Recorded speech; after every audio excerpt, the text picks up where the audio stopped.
Victory Venkatesh ఈ ఏడాది సంక్రాంతి పండుగకు వచ్చి ఇండస్ట్రీ కొట్టాడు. ఇప్పుడు మళ్ళీ 2026 సంక్రాంతికి సినిమా వచ్చేలా ప్లాన్ చేస్తున్నాడు.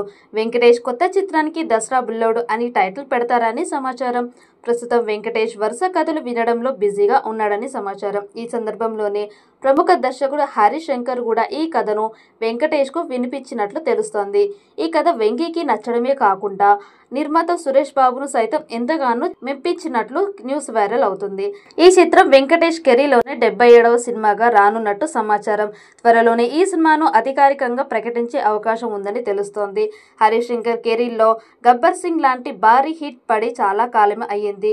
రీసెంట్ గా మిస్టర్ బచ్చన్ అంటూ వచ్చి హరీష్ డిజాస్టర్ ను అందుకున్నాడు. దీంతో వెంకటేష్ తో చేసే మూవీతో మళ్ళీ ఫామ్ లోకి రావాలని హరీష్ శంకర్ చూస్తున్నాడు. అలాగే హరీష్ శంకర్ వెంకీ మామతో పాటు బాలయ్యతో కూడా ఓ భారీ సినిమా చేస్తున్నట్టు తెలుస్తోంది. త్వరలోనే దీనికి సంబంధించి అఫీషియల్ ఇన్ఫర్మేషన్ త్వరలోనే రానుంది. అసలు హిట్ లేదని విషయం తెలిసిందే. దువ్వాడ జగన్నాథం సినిమా కలెక్షన్ సాధించినా కూడా ఫ్లాప్ గా నిలిచింది. ఇక రీసెంట్ గా మిస్టర్ బచ్చన్ అంటూ వచ్చి డిజాస్టర్ ను అందుకున్నాడు. దీంతో ఎలాగైనా హిట్ కొట్టాలనే కసి మీద ఉన్నాడు హరీష్ శంకర్. ప్రస్తుతం వెంకీ మామ కోసం సాలిడ్ కథ రెడీ చేసినట్టు తెలుస్తోంది. ఇక వెంకటేష్ కోసం ఒక విలేజ్ బ్యాక్ డ్రాప్ స్టోరీని రెడీ చేస్తున్నాడట. ఈ మూవీకి దసరా బుల్లోడు అనే టైటిల్ పెడతారని సమాచారం.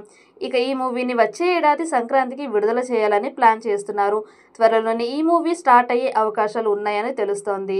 ఇటీవల విడుదలైన సంక్రాంతికి వస్తున్నాం సినిమాతో బాక్స్ ఆఫీస్ వద్ద భారీ విజయాన్ని సాధించాడు వెంకటేష్. దర్శకుడు అనిల్ రావిపూడి రూపొందించిన ఈ చిత్రం పూర్తి కామెడీ ఎంటర్టైనర్ గా ప్రేక్షకులను ఆకర్షించడంలో విజయవంతమైంది. ఈ సినిమా ద్వారా వెంకటేష్ తన కెరీర్లో అతిపెద్ద బ్లాక్ బస్టర్ను తన ఖాతాలో వేసుకున్నాడు. దాదాపు 300 కోట్లకు పైగా వసూళ్లను రాబట్టాడు.